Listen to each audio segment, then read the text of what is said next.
Hey, everybody, you are listening to and watching the We Are Rising podcast. This is your host, Andrew Benjamin, and I am joined by a very special guest today. With us, we have Mark Pickering, one half of the English commentators for Noah, Quintet, Rise, many more. But he's here to talk about a ton of great events that are going to be going on in Japan, sporting events, combat sports. Mark, thank you so much for talking to us. I really appreciate it. No, good to see you again, Andrew. Thanks for the invitation as always. No problem, no problem. So the first on the doc, I know that Pancrase isn't really your background because initially we had Stewart on. Unfortunately, Stewart's one of the busiest men in the world. Unfortunately, couldn't join us as at this Yep. moment. But there are some fights on the Pancrase card, Pancrase 321 to be exact, that you'll be paying attention to that we talked off air. We could start off first with the Yuki Kondo making his 108th MMA fight, taking on Yoshinori Suzuki. Um, I know. What did you say about a guy who's going on to whose 108th MMA fight? Like Yeah, he, it's just incredible, isn't it? I think potentially maybe only the only fighter who's got more fights than Minawa man, I guess. But that's also a man he has a victory over, of course. So yeah, Kondo debuted back in 1996, just one of the legends of the scene in Japan. He's had stints in UFC, but ever since the beginning, he started out with Pancrase back in 1996. So just to see him on the card, fast track to 2020-21 is pretty incredible. And of course, now Pancrase are hopefully going to get back into a run of running regular events. So for me, the first name you got to get on that card is Yuki Kondo. now it's what do you? I don't know if you've ever interacted with Yuki Kondo or Minowa Man or one of these fighters who's had that many fights on the card. But if have you by any chance? I don't know. Have you ever Yeah, I've been to a couple of training sessions with Manawa man. asked him what keeps somebody like a fighter like that going for so long? I mean, just from being around him just a handful of times for training and just seeing him compete in Rizin last year. It was on the New Year's Eve card. Obviously, he sustained that injury, and then we saw him in the media room afterwards. It's just a hunger, just the desire to compete. Just absolutely loves to compete now at this age. I think it's very seldom you really see it in mixed martial arts worldwide fighters at that age. Late 40s, been in the game well over 20 years, who still have the desire, the hunger to put into training, the hard yards, training camps, everything like that. But these guys, they're just freaks of nature, just love to train, love to compete. Guys like Minawa man, Yuki Kondo, they stay in shape all year round, always ready to go. And I don't really know if we've got that many characters like that in the scene anymore. I think that could be something that maybe is changing in Japanese MMA. But every time we have the privilege to see someone like Kondo, someone like Minawa man compete, it obviously is a great excitement. And it's really just something you have to make the most of and enjoy it and lap it up while we can.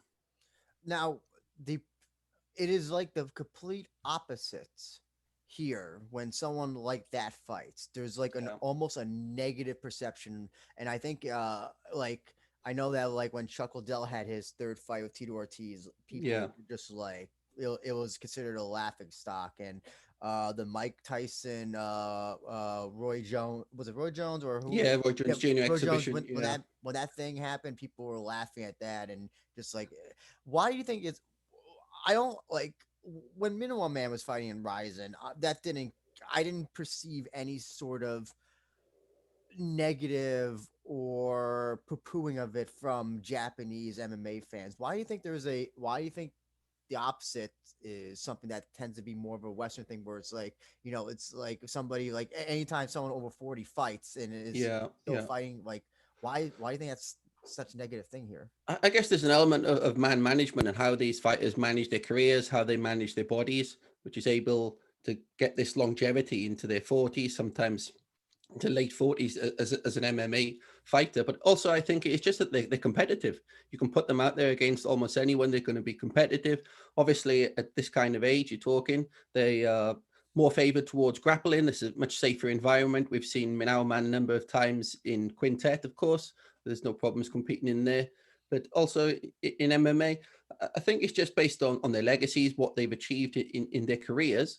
But at any time, someone like Kondo, someone like Minauman, they're so dangerous when it comes to submissions. They can do something right out of the air to capture someone to try and steal a moment. So Yeah, I think it's the way they've handled their careers. They look after themselves. They're well conditioned. There's no partying lifestyle. They maintain a good health regime, training, fitness. Just generally look after the bodies, and I think that they age well as well at the same time.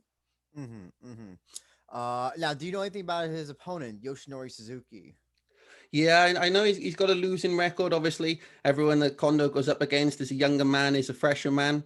But based on the experience, based on the skills, the longevity, you've got to put Kondo down as the favorite. And I think the fan base of Pancrase will obviously be looking towards him. This is someone they've had the pleasure of watching since 1996. So he's kind of a fan favorite there and across the Japanese scene. So I think he'd be going in to try and make a big statement, to try and record a big win. And I'm sure he has plans to continue long into the future of his career.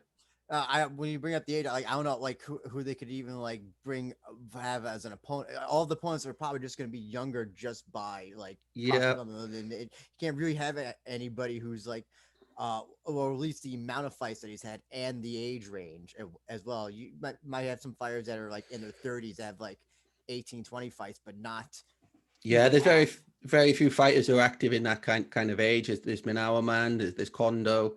I mean, you look at people like Sakuraba now; they've took a step back from MMA. They're focused on grappling really. So yeah, there's very few fighters of that ilk, of that experience. So it must be very difficult in terms of the matchmaking.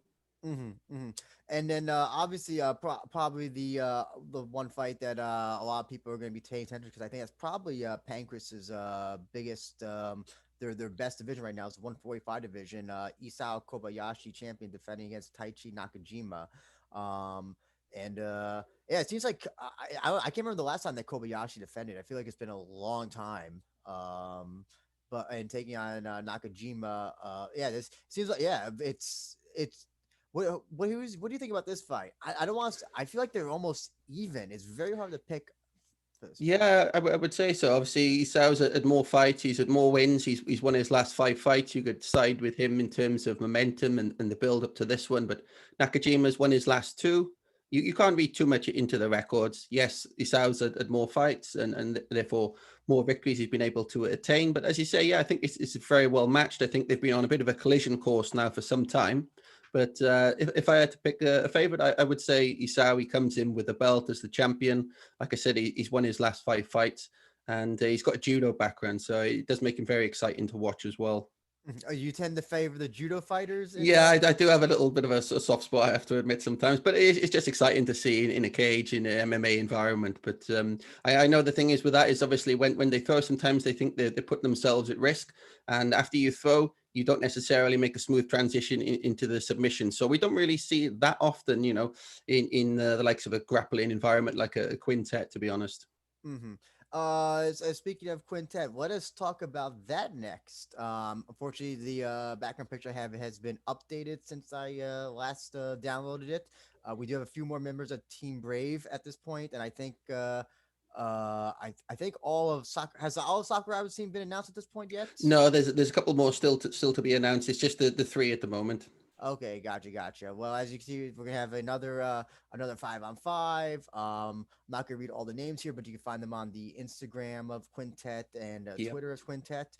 So about we gotta talk about your judo teacher Omigawa is going to be part of Team Wolf. Yeah, that's right. Team Wolf, regular competitors, regular team now. They've been in and around Quintet since the very start. They've had a bit of a makeover over the years in terms of the look and the personnel. But Uchishiba has competed a number of times now alongside Team Wolf. So Omigawa and Uchishiba, they were on the Japanese team in judo around the same time, and they were the number one and the number two in the 66 kilo category. So they go back a long way.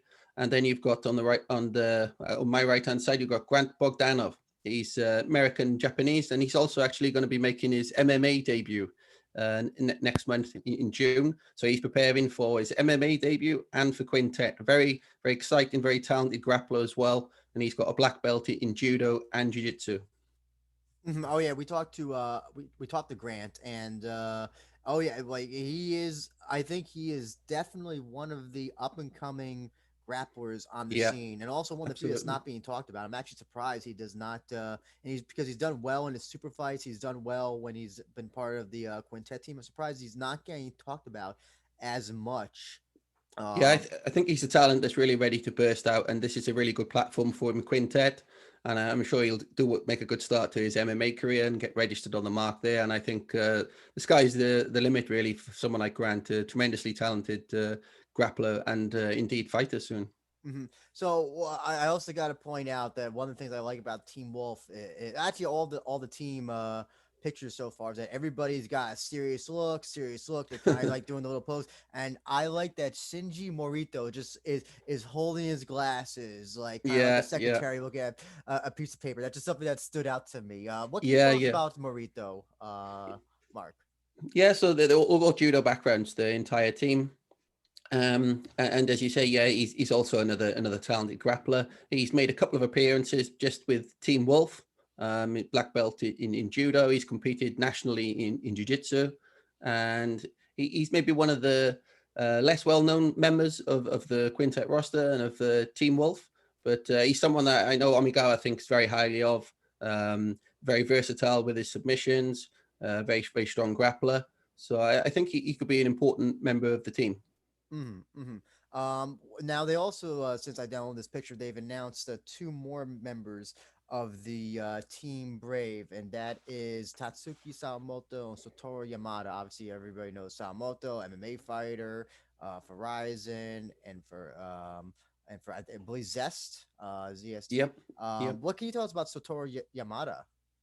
Oh, what a freakishly talented guy! Unbelievably strong. He's recently returned back to MMA, and he was on back in the winning column there in MMA. But he's really been one of the stars of the Quintet series over the last couple of years. He was a big part of the success of Team Carpe Diem, and another one who just loves to compete, loves to grapple, loves to fight. He can really do it all. Tremendously powerful. You're very going to be working against for the whole time limit to try and get something from him. He's just so powerful, so strong. And this time he's actually, there is no Team Carpe Diem, so he's switching up the ranks and he's joining Miyata, and I think they're going to make a bit of an all-star team, to be honest. I know you are. I know you're probably having a little bit of bias towards Omigawa's team being the favorite, but so far right now, if you were to hold a gun to my head and say which team do I think is the favorite to win, I know they only have 3 out of 5. Yep. I'm looking at Team Sakuraba now. We got Yeah. Tomohige Sierra, Daisuke Yep. Nakamura, and Shitaro Debana, who might be my favorite grappler in the Japanese scene right now, just because I love his fieriness. I love his explosiveness. Yep. The fact that he can get arm bars seemingly out of positions I didn't even think you could get arm bars out of is so impressive. Debana is again another guy who I'm surprised is not talked about so much. I don't know why, but what do you think about Team Sakuraba so far? Yeah, I really like the look of that team. I think it's clear who's put that team together. I think it's the Yes. great Saku himself. Real fantastic lineup, and we've only seen 3 members so far. Of course, Sarah and Nakamura, they recently competed in a super fight in a grappling match that went to a draw. Of course, they're polar opposites, really. Sarah is a pure BJJ guy from Team Carpe Diem. He's won Quintet series a number of times with Carpe Diem. Nakamura comes from more of a catch wrestling background. He's actually never put on a gi, and he's very proud of that fact as well. He likes to tell people that. And this time they're linking up with Debana. Yeah, it's good to see Debana back in the team. He was previously involved with Team Wolf, tremendous judo player. He's won national medals as well. And he's probably one of the best converts, I'd say, from judo to the grappling scene here in Japan. As you mentioned, he's just a master with the arm bars. Ujigatami, flying Ujigatami. I think he submitted Minawa Man in maybe 5-10 seconds in one of the quintets a couple of years ago in 2019. Yeah, very exciting fighter, and also he's making some waves in his MMA career now as well. So I'm really pleased to see Debana back in the fold, and I think you really could put Team Sakuraba down as the favourites at this point. Just a little bit off topic. If you want, we were talking about Yuki Kondo continuing his career for so long. Nakamura, having kind of a career resurgence Yeah, himself in MMA with his comeback knockout in his last fight in Deep, where he was doing not that good, and then yeah, he got the out of knockout. nowhere. Yeah, yeah. This is Quintet. It's a really good springboard for these guys to go on to do MMA fights and to have MMA success. I mean, someone like Nakamura, I guess they use a platform like Quintet as part of his training for an MMA fight. Big stage setting, under the lights, live on UFC Fight Pass, going up against some of the best grapplers the country has to offer. And I think that was probably a factor in his success in that fantastic turnaround for that highlight reel KO. Mm-hmm. And right now, only 2 out of 5 have been announced for Team Triforce. And you're talking about the gi. We got the Team Triforce wearing the gi. Nobuhiro Sawada and Kazuhiro Suzuki. I'm guessing probably right now Triforce is maybe the unknown factor in this. A lot. I don't know who they're picking, who the other three are going to be. But what can you tell us about Sawada and Suzuki? Yeah, so Triforce, they have very good connections with Quintet, and a number of times we've held the weigh-ins for Quintet at the Triforce gym, and some of the media appearances, the photo shoots pre-event that happens out of Triforce in Shinjuku. Of course, that's one of the most renowned gyms, one of the most renowned BJJ places in all of Japan, really. They have a number of locations right across Tokyo, and they'll, of course, be well drilled, totally schooled in pure jiu-jitsu. And that's what you'll see from all 5 members of the team. They might not have that name value, that name appeal, the big draws, or an MMA background or anything like that, but we know that they'll come in ready to grapple and ready to take on any team. And of course, they'll come in with no expectations, and they'll be looking for an upset from the first match. And hopefully they won't come in the gi because they got them in the gi right now. That would be really terrible if they come into the mat and everybody else is wearing the rash guards and they're wearing the gi. It's like, oh, oops, we didn't get the memo. Yeah. I think they'll have to maintain and go with the gi, go for the Triforce gi, and the Triforce rash guard even on that one. So I'm curious. With Quintet being, how long has Quintet been around? About 4 or 5 years at this point. Yeah. How do you think it has done as a grappling promotion? Because there's a ton of grappling promotions out there. You know, we got Fight to Win Yeah. up here in the United States. Full Grappling has like Yeah. 1,000. How do you think that Quintet has done to kind of just be different and branch out from the rest of the Yeah. type of grappling tournaments that they Well, run? the emphasis on Quintet is obviously that it's a team competition, and that does come from a judo background. It comes from the Japanese universities where you'd have teams going up against each other 5 versus 5, and that's an element. Obviously, a legend, Yuki Nakai, is highly involved. He's part of the committee of Quintet, so I think he was involved in the creation of this competition and the design of the tournament. So what separates Quintet is that it's a team format. And here you can see the 4 teams and some of the star power involved. And yeah, there are a number of some top submission events throughout the world. And before, we used to have things like Metamoris, and we have Polaris now as well out in Europe doing some really good things. But I think it's just the consistency, the delivery of events from Quintet in terms of the excitement, the names they have. You have Olympic medalists, you have legends from jiu-jitsu, from pro wrestling, from MMA, and they just deliver on a consistent basis. And they have a good system now where they have some amateur events where they're looking to identify some young talents and to put them through. I think they held some amateur events actually as part of Rizin exhibition, and then some of those top names will be invited back onto the main shows for Quintet as well. And we've also had a number of female-only events recently, which Team Carpe Diem won the last one in February. So yeah, I think it's very well structured, tremendously deep roster. They're always trying to look to do new things, slightly tweaking the rules where they can.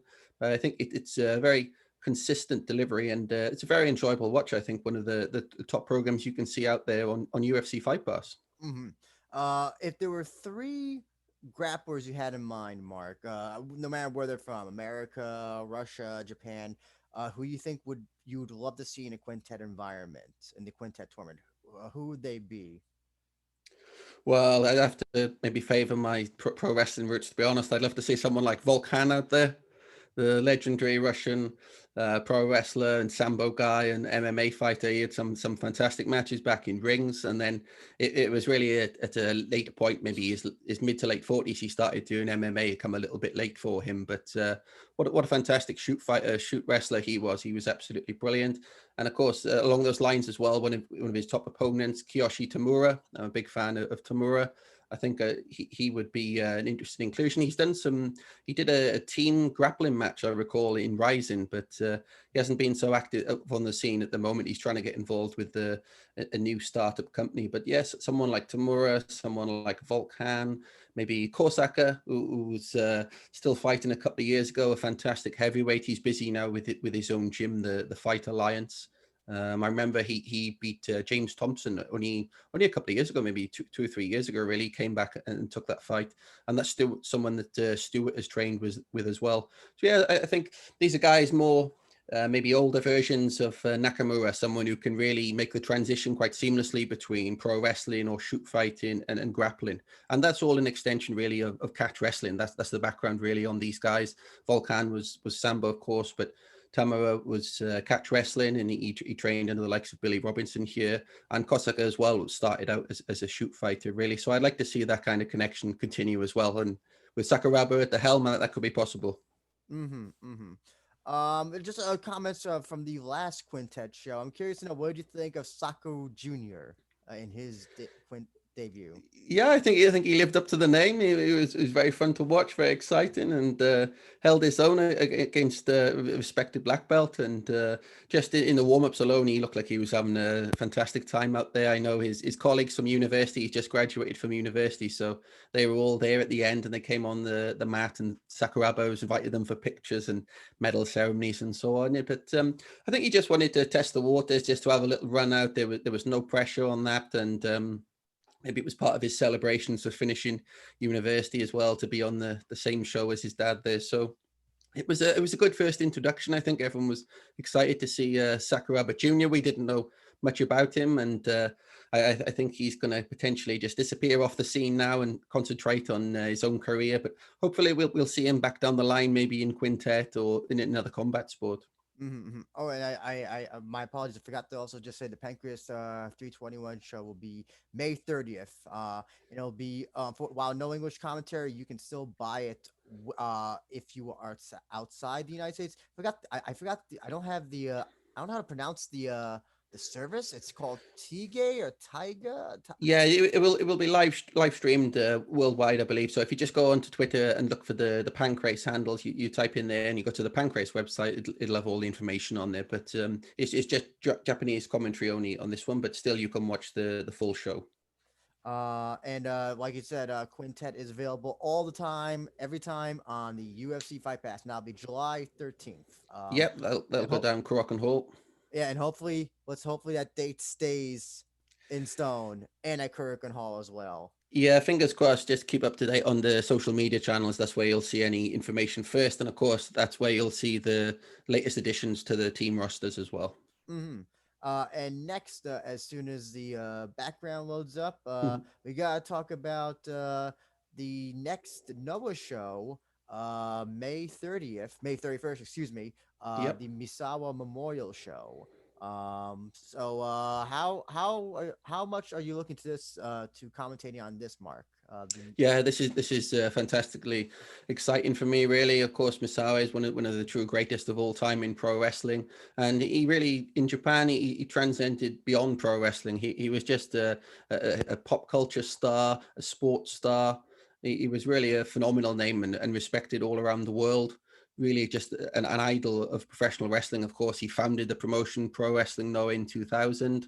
He held the GHC heavyweight title. He was the first man to do that. And yeah, this is the man who created Pro Wrestling Noah. This is what it's all about. So what we're hoping to do is to try and pay homage to his career, his legacy, but also to try and introduce fans to the current Pro Wrestling Noah product and the 2021 version of Pro Wrestling Noah. So hopefully we'll have something for everyone on Monday's show. I think probably the two matches that we can talk about are the main event, the tag team match. Actually, you know what's so funny is that there's a common theme between that and the national GHC. Is that what it's called? Yeah, national championship. Yeah, it's Sakuraba and Tagera. Yeah, we got friends fighting friends. That's the theme of the memorial show. I think it's very, very funny. But the tag team match will be but let's talk about that national title first, because the Sugiura Fujita match was... Yeah, that was unbelievable. That was something totally unique. Just for 20 minutes, they just absolutely went toe to toe as we expected, and just beat everything out of each other. And that created a new champion. Then Segura, he was the first man to hold the title, and he's the first man to hold the GHC National Championship for a second time. And then, of course, immediately after, he was challenged by his friend and his tag team partner Sakuraba. So that will be Sugiura's first defense of the title on Monday, and that's the semi-main event, that is. Now these two have already had a match in Quintet Yeah. that Sakuraba won. I'm not so sure because I watched it and it seemed like Sugiura didn't know the rules. He tried to do some things that were not that were against the rules or something. I think it was him or was it was just an exhibition, so I think he was going with the flow and he didn't take it too seriously. But yeah, that was a fun experience, I think, for Sugiura, and they've really become close friends. Last year they won the Tag Team of the Year in Japan, and they've done some great things together. So now for the first time we're going to see them in singles action. And of course, both men over 50 years old, both still at the top of their game when it comes to pro wrestling. So I know there's a lot of excitement about that. Two members of Sugiura Gun going head to head, and that could be one of the show stealers on the card. Who do you who do you think that Sugiura is gonna win? Do you think you'll get kind of that win back kind of from Sakuraba, or do you think that Sakuraba is gonna become the new champion? Well, I think you have to favor the champion going into this. This is his first defense. He's just won the title and he survived an absolute all-out war against Fujita. So I think you have to favor him for that. And of course, he just brings this added intensity, physical power, and prowess, really, Sugiura. So I think you have to side with him. But of course, one thing we know about Sakuraba, it doesn't matter the domain. You can never rule out Sakuraba in any sport. So I'm sure he'll have something planned for Sugiura, something specific. Maybe some slick submission moves or something he'll have up his sleeve. But yeah, I think that this could be one of the stand-up matches on a card where there's 4 title matches. And then we have the main event tag match: Keiji Muto, GHC champion, and Masato Tanaka versus Naomichi Marufuji, who will be challenging Muto and Masakatsu Funaki. We got Team M versus Team M. Yeah, that's right. It's M's Alliance going head to head. Tag team main event. Of course, this is a preview to the 6th of June title match, as you said, Andrew, between Keiji Muto and Marufuji. So this is kind of a prelude. This is a bit of a taster, try and get you prepared, get you excited for that main event at the Cyberfight Festival. But we haven't really seen many times M's Alliance going head to head. But this is what happens now when Marufuji put down the challenge to Muto. Muto is someone that he hugely admired as a youngster when he started pro wrestling as a teenager. So this is a dream match for him now to headline at the Saitama Super Arena as well, which is new territory for Marufuji, also for Keiji Muto. They've never wrestled there before. We know all about the history of Saitama Super Arena, especially when it comes to JMMA, Pride Fighting Championship. There we see it. So both men have said really as well about what an honor it is to headline the card at Saitama Super Arena. So we'll get our first installment, the Misawa Memorial Show on Monday, when they compete in tag team action. So we'll see how much Marufuji is going to try and reveal of his game plan, and then we'll see what the master is prepared to do to hold on to that GHC heavyweight title. Now, is this Noah's first show at Saitama ever? Yes, it is Noah's first show there, but it's really, this is a Cyberfight festival, so it's kind of 3 promotions coming together. So it's DDT, it's Tokyo Joshi, it's Noah, and it's also GAMPRO as well. So it's as it says, it's a Cyberfight festival. The plan is all the promotions under the Cyberfight umbrella will come together, and they're going to try and hope that this will be an annual event every summer, and they will bring all the promotions together. And of course, the idea is to introduce Noah fans to DDT, Tokyo Joshi fans to GAMPRO, and to really try and develop and to strengthen all the companies within the Cyberfight group. Now, what do you think about that? Like, Noah is this really ultra serious, hard hitting promotion, is going to be side by side with DDT, mainly for the exception of their main events and some other matches, mostly comedy. Do you think that can coincide, that can be symbiotic in some way? I think it can. I mean, I think that's pro wrestling. On a top pro wrestling card, you really need a bit of everything. You can't do 10 strong style matches for 30 minutes on a show. You have to offer something a little bit different styles, whether it's lucha libre, whether it's strong style pro wrestling, whether it's hardcore wrestling or comedy.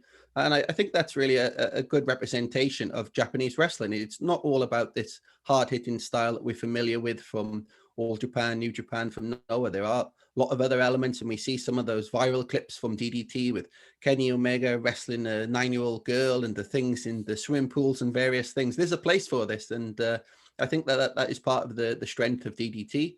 They've really developed and become one of the top promotions in Japan. So what they'll do is they'll separate these on the card as well. So there'll actually be a triple main event, which will be for the Noah GHC heavyweight title will be the top headline attraction. And then under that then will be the DDT main event for the KOD title, which is Yun Akiyama against Harashima. And then there will be the Tokyo Joshi Pro Wrestling Princess of Princess title as the champion Miyo Yamashita defends against Yuka Sakazaki. So that's where the element of the card will go into the higher echelons, really, and they will be separated from some of the multi-women tag matches earlier in the card. Well, I don't know if this match is ever crossed anybody's mind, but I would throw my money at the screen if we got a Fujita versus Dan Shoko Dino match. Oh yeah, maybe. Well, we could see what happens because Dino is going to be at the show, and he will have mystery opponents. Super Stango Machine and Dino will be there, and they're looking to try and take on Segura actually, and 2 members from Segura going on the Cyberfight Festival. But Segura has been reluctant to accept the challenge. He doesn't want to mess around with Dino on the big stage. So we'll see what comes from that. Yeah. Actually, yeah, I totally forgot that. You and Stuart are now the English commentators for TJPW. Tell us what has that been like now? Because now this is it's a Joshi promotion, all women. I definitely would say it's maybe number 2, number 3 Joshi promotion in Japan. So what's that been like? Just commentating for that promotion? Yeah, it's been a lot of fun. I would say that whether it's male or female, I think they're one of the fastest growing promotions in Japan, really, and that comes from the Cyberfight group being behind them. And this year they've run a number of times in Kurokan Hall. A couple of years ago, that would have been unthinkable for them, but now they've really developed a good fan base. And in January, we did the first show English commentary. It was Chris Brooks, a British wrestler here. It was Stuart and myself. And that went well. There was really good feedback. This was on Wrestle Universe. And then at the start of May, we did a second show. This, of course, was no fans, which was something a little bit different. I've never done commentary with no fans in attendance. But again, it was well received. But obviously, yeah, it's a very different dynamic, a very different feel to Pro Wrestling Noah. Stuart and I, for Pro Wrestling Noah, we try and give this authentic sports feel, and it's real competition, and these are the 2 athletes and the background, the head-to-head and various things. Whereas in Tokyo Joshi Pro, of course, there's that serious side to it at the top of the card and for the title matches. But again, there's a lot of comedy matches, there's a lot of fun, a lot of entertainment, a lot of interesting gimmicks. So I think in the second event we did at the start of May, we had a even better balance than the first time, because we could judge a little bit more entertainment, make things a little bit more lighthearted, and get into the match and just relax and do a calmer approach, less sports oriented. But again, if something comes up for a title match, we can get fully behind it and really push the main event. Mm-hmm. Now let's talk about the Marufuji and Keiji Muto match for the GHC title. And I know I said this the last time we talked that I wasn't happy that Muto was champion, and I feel like a lot of more Western fans were kind of the same idea. But I feel like after the match he just had, it's Kitamiya, Masa Kitamiya, yeah. Kitamiya, yeah. I was about to say Kiyomiya, but I was like, no, wait, he fought a month ago. It was close. Kitamiya. Yeah, it was close. Yeah. I feel like that was the match that I wanted to see out of Muto. That's the type of match I was expecting to see out of what I think that Muto can do now. And I'm still a little bit still not. I still have questions about the choice of it, but I'm more understanding of it now. Yeah. And do you think that the perception, at least among Western fans, has kind of shifted since that? Oops, sorry, my light went off. My apologies. Yeah, I think that's a fair assessment. I think that was a match against Kitamiya which won a lot of people over, won a lot of international fans over. I think it's fair to say people know that was one of the Muto's best matches in a number of years. They really believe. So yeah, I think that was a fantastic match. A lot of it was based on the mat. There was a lot of mat offense. Kitamiya was a tremendous challenger. Of course, he was mentored by Masa Saito, and he's got very much similar style. So Kitamiya was someone who offered Muto a challenger as he would have faced from years gone by. So it was a very old style match, but very, very interesting match, and it went around 22 minutes. And yeah, I know that was one that a lot of people enjoyed, but on a day-to-day basis, what Muto offers is so much more than what we see in those GHE title matches. Yesterday, I sent a tweet. He was the police commissioner for the day in Yokohama, and that was on NHK national TV. And he's done lots and lots of TV appearances, media work. And when he does this, he's doing this as a Noah Pro Wrestling competitor. He signed a contract with Pro Wrestling Noah now. And of course, as the GHE heavyweight champion. So what he's bringing is new fans to Pro Wrestling Noah and just increased awareness, increased coverage as well to Pro Wrestling Noah. So it's all going in a good direction, I think. And now we've got this bumper match for the first time ever, although we did see before the Great Muta against Marufuji, but this time it's Keiji Muto against Marufuji. So yeah, I'm very excited for this main event. Mm. How do you think this match will go? It's interesting that Marufuji himself, his unlike Muto, Marufuji's never really he's wrestled and I don't mean as a negative. He's kind of wrestled the same since like as far as I can remember, like him wrestling, like back in like when Noah and Ring of Honor had the thing, Yeah, exchange. he was doing the same. He was wrestling the same, almost exact style with the same moves. And again, I don't mean that as a negative, but that yeah, like it's kind of just so impressive how athletic he still is, and it hasn't seemingly aged at all physically. That's true. Yeah, I mean, Since when then. when he came onto the scene as a junior heavyweight, he just burst onto the scene. He was absolutely unbelievable. People hadn't seen a high flyer like him in Japan in a long time. Of course, then he made that tag team with Kenta, and they had a great run against some of the likes of Juventud Guerrero, Ricky Marvin's 45-minute match, which was just absolutely phenomenal. And yeah, he's had some single success. He's held the GHE title, but only on one occasion. He's only made some slight changes, as you say, to his moveset. Maybe he's toned down a little bit of the high flying. He's added in some submission offense now. He's got a key lock, which he recently introduced. And yeah, I think because of the stage, because of the significance for this, Saitama Super Arena going against Muto, and this is tremendous appeal here. Some of the posters has generated thousands of tweets. It's gone viral, like the image you've got on the background there, Andrew.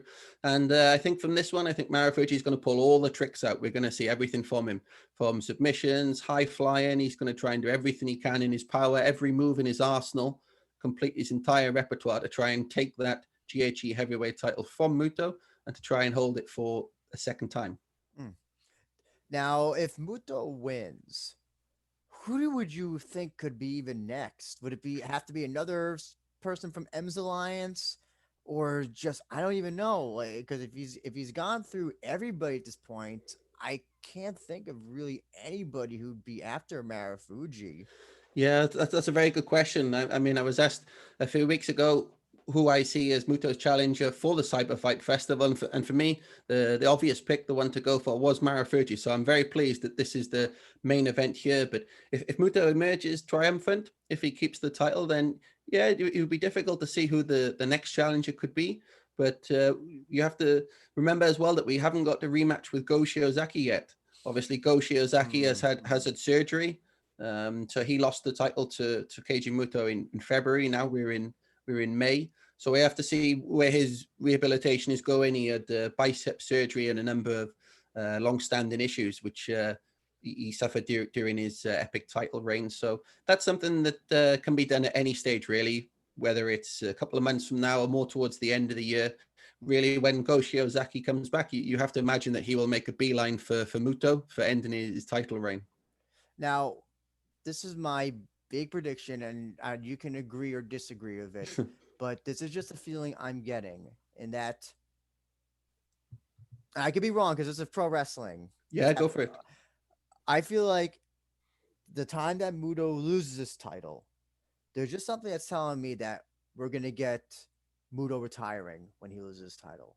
This kind of feels like the last run, kind of like this feel like it's the Wild Bunch going on their last hurrah. This is just what the feeling I'm getting with this run, and that's why Muto is trying. Obviously Muto's been in wrestling longer than I've been born. Mm. Probably both of us been born. Yeah, sure, sure, And for sure. and I don't think he's ever officially retired or done like a No, Terry Funk thing. no. But this feels like him. It feels like obviously he wants to be champion, but it's like the championship is almost preventing, like he wants to keep it as so he could wrestle for almost ever and never have. Yeah. Do you understand what I'm saying? Yeah, I do. Yeah, I do. I mean, and only a couple of years ago when he was in Wrestle One, and they were kind of winding down his promotion there, and he was making very sporadic appearances, to be honest, as a wrestler. And I know he held a number of shows. He did a mini retirement tour to retire his moonsault, and that was before he had to have operation. He had both knees replaced, so he hit one final moonsault. I think that was at Kurokan Hall. And that from there, you're thinking maybe he's looking at kind of semi-retirement. He was in. He was doing a lot less matches, but I know Marufuji has been trying to recruit Muto to the Pro Wrestling Noah ranks for a long time. Since Wrestle One closed, he was making some appearances in Pro Wrestling Noah, but then after becoming the champion, finally he agreed to sign a contract, to put pen to paper, and now he's a fully fledged member of the roster. So now he's 58 years old, but I think, because he has a very smart business hat, a very, very smart, very wise mind, Keiji Muto. I think he sees there's quite a few things he can still do, to be honest, to still tick off. Yes, the GHC heavyweight title, that's a crowning achievement on one of the greatest careers in pro wrestling history. But there's more you can do. For example, a 60th birthday event. I think he could be looking at this. But he has joked that 60, maybe that's the time when he thinks maybe he'll hang up the boots. But yeah, I think there's a number of things still to be done. Whether we see maybe the great Muta return down the line, or maybe Keiji Muto will go after the tag team championships in pro wrestling, or maybe with someone like Marufuji down the line. I think there's a lot more still that can be done, and there's still that interest in Keiji Muto, not just in Japan but worldwide. A number of companies are looking at bringing in Keiji Muto when the pandemic settles down. And that's something I wrote about recently in a story in the PWI magazine, is that Muto spoke of the interest he's had in America, and before the pandemic started last year, that he did have plans to wrestle in America, and he was looking at Europe as well. So I think while there's that interest there, while people still want to see him wrestle, then he's going to continue still for a couple more years, to be honest. Well, Kota Ibushi said that he's gonna wrestle till he's 110. He might Wow. Umuto might have, let's see, maybe these two are gonna see who can wrestle the longest. That's funny maybe you we bring could it. Sorry, maybe go we ahead. could see that. Maybe we could see that match down the line. Who knows? Oh, Anything, I think, is on the table now. well, actually, now that you think about it, now like so he's wrestled for the big three, obviously Yep. All Japan in the Yep. early 2000s, New Japan obviously because that's where he Yep. started. Now Noah, I don't Yeah. know, like maybe it would DDT. Could DDT be next? Because see, we have Akiyama and Yeah, exactly. Yeah, I mean, there was some talk. People were expecting that maybe it could be Akiyama against Muto at this event, and you'd have the DDT title against the Noah title. But that's something that another thing that could be done really down the line, whether that's in DDT or no. I think that would be a very successful match and a big draw. or maybe his end goal is to eventually go to BJW and do a hardcore concrete cinder block Yeah, on a nails death match. Who knows? yeah, who knows? Anything's possible with Keiji Muto. You can't rule anything out, whether he goes to America for a couple of shows. I think just watch this space, but he's far from considering putting the boots up quite yet. Mm-hmm. Mm-hmm. Do you think we'll ever see Great Muta again? We've seen him a couple of times in Noah, and I think definitely that has to be done, because I know fans would love to see the great Muta down the line before he does indeed retire. So yeah, I think it's good to have that alter ego in your back pocket effectively, and in terms of merchandising, branding, selling, and things like that. Then I'm sure we'll see a reappearance from Great Muta as well. Maybe we'll see the Great Muta in America. Who knows? He rose to fame in WCW, of course, in the early 90s. He was a tag team champion there, and had some tremendous battles with the likes of Sting, who's also still going strong in America. So yeah, I think there's plenty more interesting things to see from Muto. You know, it's interesting that you brought that up. You know, with AEW just having Yuji Nagata and making a big deal Yeah, about that was his return to TNT, yeah, and I forgot like 20 years or something. I'm yeah. surprised that I've heard nothing about AEW trying to do like a Muta thing. I figured that would be like that would have been done already, or at least like something that would be like you said, you know, he wrestled Sting or something. Just like Yeah. I don't know what could be done in that case, but I figured that that's something that I've not heard a lot of people talk about, like try to get Muda on AEW. Yeah, and whether if it is with Sting and you want to make it a cinematic match, then that would work as well. And I do know Muto still has plans. He does want to compete again abroad, be it in America and in Europe. And whether that's as the champion or not as the champion, we'll have to wait and see. But I know there's definitely interest on his side. There's definitely interest in some companies in America, but we'll have to see where that is in AEW. We don't know. They say the forbidden door is open. We'll have to watch this space, I think. I also would like to one of the last things I wanted to ask Yep. you is as uh, going into the pro wrestling world in any respect, Hmm. fans can be both so positive and so negative. I'm just curious to know in your uh what you could tell us is that how has been the reception? I've heard nothing but positive reception between you and Stewart for the Noah stuff. It, how do you feel about the reception that you guys have gotten? Just like it's overwhelmingly positive. Like really, like I've not heard anything that's like critical of you guys. People love the way that you commentate. They love you commentate like it's like an MMA match, and it works. Yeah, I appreciate that. I think, yeah, that we've received a lot of feedback, and we appreciate all the feedback. Whether we receive stuff on Twitter or various messages, that it's all appreciated. That's the only way. Myself, I think I can improve is by feedback, is by seeing what people messages, what they enjoy, what they don't like so much. That's all appreciated. We try to give it a kind of sports authentic feel, as I said earlier. That obviously suits Stuart. He comes from a MMA background. I come from a background more in judo and journalism, but obviously I'm a lifelong pro wrestling fan, and especially of companies like Pro Wrestling Noah. So hopefully we struck up a good rapport, a good balance. But most of the feedback seems to be positive. So our plan is really to try and hopefully we can increase the number of events we're doing, and that will help us to increase our familiarity with the wrestlers, the moves, the techniques, which we're still trying to nail down everything when you have a show with 30, 40 wrestlers and so on. So yeah, we're both really, really enjoying it at this stage, and hopefully it continue to improve and we can do more events.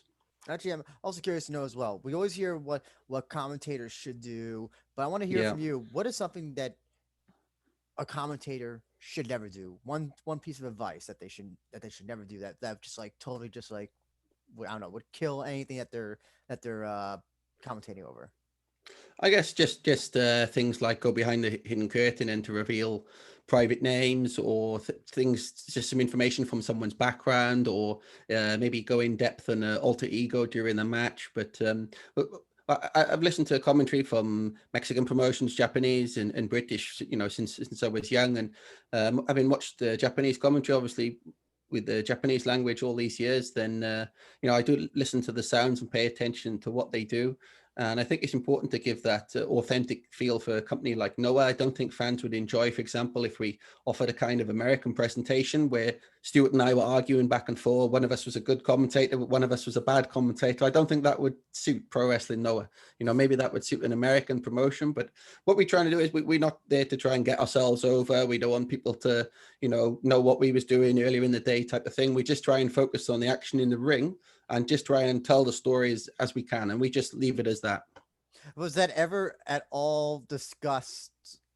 No. You being a heel, and I feel like I feel like if there was ever a heel baby facing, I feel like you'd be the heel and Stewart would be the baby face. Yeah, it kind of works, isn't it? The play-by-play is the face, is the good guy, is the Jim Ross, and then the heel colleague, like the Bobby the Brain Heenan type of character. But no, I think often, this is just my opinion, but I think often in American wrestling commentary that can actually take away from the action. You want to hear the stories explain what's going on in the ring, and to hear the commentators going back and forth, then I don't really need to hear that so much. But I think that's just my opinion when it comes to the Japanese offering. But again, really pleased obviously with all the feedback we've received. But at the same time, I can understand if international fans prefer to listen to the Japanese commentary, because that's just what they're accustomed to.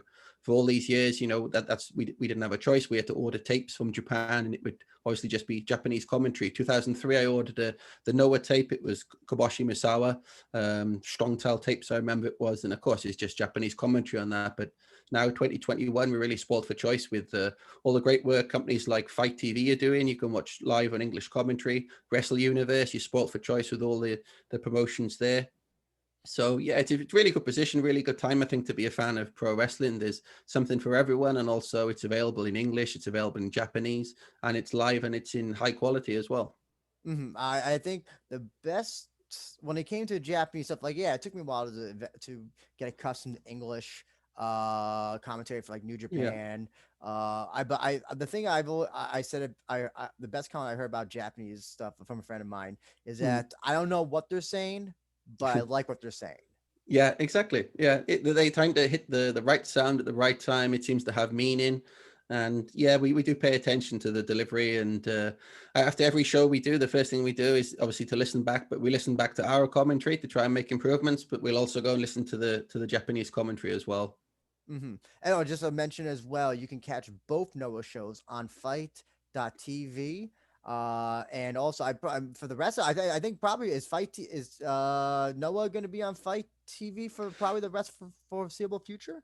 It kind of differs with each show, but both of these shows will be available on Wrestle Universe. So the Misawa Memorial Show is available on Fight.tv and Wrestle Universe, but the Cyberfight Festival on 6th of June, that's only on Wrestle Universe, but it is with English commentary. Oh, okay. I wrote down that both were on Fight TV. Okay. Yeah.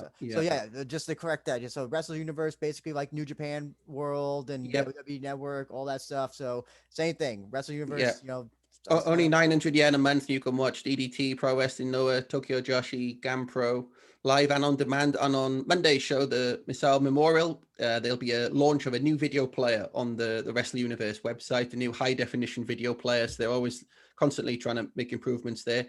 ddtpro.com/universe for Wrestle Universe. Okay, great. And yeah, you got a busy schedule coming up, man. You and Stuart are going to be, I don't know how you're doing. There's Noah, there's Cyberfight Festival, there's Quintet, there's Rise, and I think that's all before July as well. Then there's the small match of the Olympic Games as well. Oh yeah, and various other things going on. Yeah, it's a good time. Oh, you mentioned Rise. Are you allowed to say anything about Rise coming up? Well, it's just based on what I've seen online. Is that there was an announcement for a tournament in July. And I believe it's going to be a 55 kilo tournament. I just saw some snippets on Twitter, so stay tuned to the Rise. And I think they're going to be announcing the full cards and the full tournament participants soon. Great. Hopefully that'll be on Fight TV because listen, I can't think of a bad Rise tournament that they put on at all. But Mark, you got a lot of stuff coming up. We're looking forward to all of it. Yeah, appreciate that, Andrew. And so again, while you won't be doing commentary for Pancrase, everybody could see that this weekend on the Japanese streaming service. I'll put it down on the link because I don't know how to. Do you know how to pronounce it by any chance? No? I would have to see the name again, but there's a lot of characters there. But you can find it on the website and on social media. You can find the link to buy the show. Then that can be done easily. International live viewing as well, and it's one worth checking out on Sunday. And then Quintet UFC Fight Pass July 13th, and we got Noah next week. Wrestle Universe for one show, for both shows. Fight TV for one show. So this week. This is one of those. This feels like one of those weeks where like everybody just decided to put their shows on. Obviously there's stuff going on in Japan right now that like obviously that was out of control. But it seemed like everybody decided this weekend was gonna be okay. Let's put on everything. Yeah, this is how it happens sometimes. It's a great time to be a fan. You have to stay home all weekend and stay out the rain and sit in front of the TV, in front of the computer, and enjoy some top MMA and top pro wrestling. Oh, yes. And where can people reach you if they want to follow you on social media and all that? Yeah, sure. On Twitter, Instagram, I'm @_Mark Pickering. So if anyone has any follow-up questions about any of these broadcasts, how they can watch, how they can get Japanese commentary, how they can get English commentary, just send me a tweet or a message, no problem, and I'll be happy to help you. Great. And you'll be with Stuart Fulton, who unfortunately couldn't be with us, but everybody can follow him at S Fulton MMA on Twitter. And yeah, really looking forward to everything that's coming out this weekend, and going into next week as well. Yep. I just realized I'm looking at my calendar. That's actually one of the shows is on a Monday. Actually, I think it's the Cyberfight Yeah, Festival. the Misawa Memorial is taking place on Monday. That's right. Oh, and then wait. Yeah, excuse me. Yeah, that memorial show is on a Monday. Okay. Yeah, it was moved to the Monday. Yeah. Okay, great. And also, just as well, wish the best of luck in Japan right now. I hope you, your family, you, Stuart, everybody, all the roster members and everything, stay safe. I don't know what's going on in Japan, but we'll pass that message on. Thanks a lot, Andrew. We appreciate that, and all the great work you're doing at the We Are Rising podcast is a tremendous resource for fans, international fans, for MMA, for pro wrestling, for all these bases. So continue to keep up the great work that you're doing. No problem. We look forward to talking to you again. Hopefully, we get Stuart on as well. Yeah, that'd be nice. That'd be great. Thanks, Andrew.